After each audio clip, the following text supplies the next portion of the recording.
کچھ دیر پہلے جس طرح امتیاز عالم صاحب نے آپ کو بتایا، آپ سے کچھ دیر پہلے ایک وفد جو ہے وہ عمران خان صاحب سے ملا ہے، جس کی قیادت امتیاز عالم صاحب کر رہے تھے، جو آپ کو معلوم ہے کہ ہمارے ایک بڑے جید صحافی ہیں۔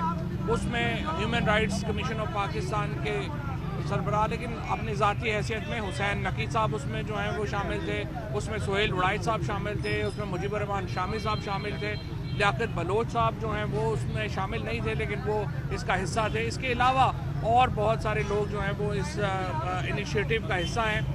انہوں نے اس میں جو لاہور ہائی کورٹ بار ایسوسی ایشن کی سیکرٹری صباحت جو رضوی ہیں وہ شامل تھیں، یعنی لاہور ہائی کورٹ بار ایسوسی ایشن شامل ہے اور سول سوسائٹی شامل ہے۔ یہ عمران خان صاحب سے ملے ہیں، ان کا ایک ہی نکاتی ایجنڈا تھا کہ آل پارٹیز کانفرنس ہو، جس میں آئندہ انتخابات کے اوپر جو اختلافات ہیں ان کے اوپر گفتگو ہونی چاہیے۔ عمران خان نے اور تحریک انصاف نے ان کی تجویز سے بالکل جو اتفاق کیا ہے، اور ہم ان کے شکر گزار بھی ہیں۔ اتنے سینئر لوگ جو ہیں وہ تشریف لائے آج، اور ہم سول سوسائٹی اور جو بارز کا یہ ایجنڈا ہے کہ ایک اے پی سی ہونی چاہیے، جس میں ہم اپنے اختلافات کے اوپر سیاسی جماعتیں بیٹھیں اور ہم الٹیمیٹلی الیکشنز کی طرف بڑھیں۔ یہ ایک بہت امپورٹنٹ ایجنڈا ہے، ہم اس کو پورا سپورٹ کرتے ہیں۔ عمران خان صاحب نے اس کی اپروول دی ہے اور انشاءاللہ ہم آگے بڑھیں گے۔ اس کے ساتھ ہم صرف یہ ضرور کہہ دیتے ہیں، ہم نے یہ تجویز درخواست کی ہے امتیاز عالم صاحب سے بھی اور سول سوسائٹی سے بھی کہ دیکھیے 2 دنوں میں 500 لوگ ہمارے جو ہیں ریڈز ہوئے اور اٹھائے گئے ہیں۔ حسان نیازی جو ہمارے اس کے انصاف لائرز فورم کے روح رواں ہیں، ان کو اٹھایا گیا ہے، ان پہ شدید تشدد کیا گیا ہے، وہ ابھی تک پولیس کسٹڈی میں ہیں۔ اس کے ساتھ جو جرنلسٹ اٹھائے جا رہے ہیں، صدیق جان کو جس طرح سے اٹھایا گیا ہے، یہ سارے معاملات اس کے اوپر فوری طور کے اوپر روکا جائے۔ اس کے بعد ہم بیٹھنے کو تیار ہیں، بیٹھنے میں ہمیں کوئی پرابلم نہیں ہے۔ ہم امن کے لوگ ہیں اور ہم عوام کو اقتدار چاہتے ہیں، عوام اقتدار کا فیصلہ کرے، یہ بنیادی اصول ہے جس پہ ہم چلنا چاہتے ہیں۔ واسف، آپ کو حکومت کی اس وقت نیت لگ رہی ہے مذاکرات کی؟ کیونکہ آپ لوگوں کے ساتھ جو ہو رہا ہے وہ تو نہیں لگ رہا۔ بات ہم نے امتیاز عالم صاحب کے سامنے اور پورا جو گروپ ہے اس کے سامنے رکھی ہے، تو اب تو ہم نے یہ دیکھتے ہیں کہ یہ کیا۔ اچھا، کوئی ٹینٹیو ڈیٹ ہوگی کس طرح یہ اے پی سی؟ امتیاز صاحب، یہ کیسے اے پی سی ہوگی؟ انویٹیشن آپ دیں گے یا تحریک انصاف دے گی؟ کون اس کو کیا ڈیٹ ہوگی؟ یہ جو دی میڈیٹرز کا سول سوسائٹی کا گروپ ہے، اس کی طرف سے دعوت نامے ہم ساری پارٹیز کو بھیج رہے ہیں۔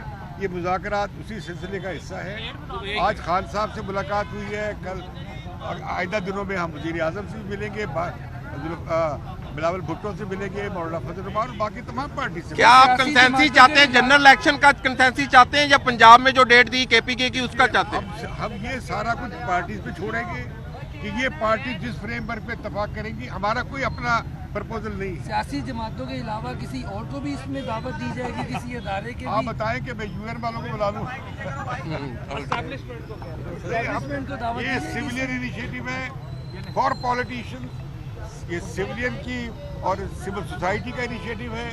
آپ لوگ گڑبڑ نہ کریں، میڈیا والے گڑبڑ نہ کریں۔ سوسائٹی کے لوگ آئے، ہم ان کو خوش آمدید کیا، ہم ان کا شکریہ ادا کرتے ہیں۔ انہوں نے جو پروپوزل دی ہے من و ان ہم اس کو تسلیم کیا ہے، کیونکہ ہم پرامن لوگ ہیں، ہم نہ جھگڑا چاہتے ہیں نہ لڑائی چاہتے ہیں، ہم صرف ہمارے ایجنڈا ہے کہ اس ملک میں الیکشن کی جائے۔ تو انہوں نے بھی یہی پروپوزل دیا ہے، اور ہم اس حکومت کو کہنا چاہتے ہیں کہ آپ الیکشن سے کیوں بھاگتے ہیں؟ اس ملک کا مستقبل ہے، پاکستان کی خاطر ایک ہی راستہ ہے کہ اس ملک میں امن ہو اور الیکشن ہو، کیونکہ اگر الیکشن نہیں ہوگا تو یہ ملک پتہ نہیں کہاں سے کہاں چلا جائے گا۔ جو حرکتیں انہوں نے شروع کی ہیں، جو ایف آئی آر جو کیسز بنا رہے ہیں، دہشت گردی کے کیسز، رنگ برنگے کیسز، قتل کے کیسز عمران خان پر اور ہمارے ورکرز پر، اس کو بند ہونا چاہیے۔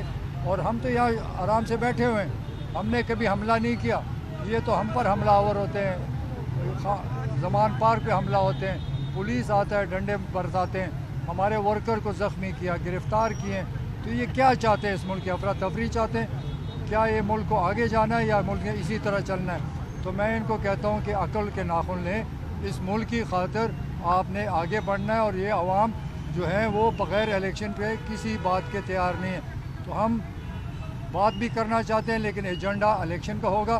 اگر الیکشن پہ تیار ہوں گے تو آگے بھی چلے گا اور یہ ملک پرامن رہے گا اور ملک ترقی کرے گا۔ ادروائز یہ صورتحال تباہی کی طرف جا رہی ہے، ملک کی اکانومی تباہ ہو رہی ہے، یا غنڈہ گردی شروع ہو چکی ہے۔ ہماری بھی حکومت تھی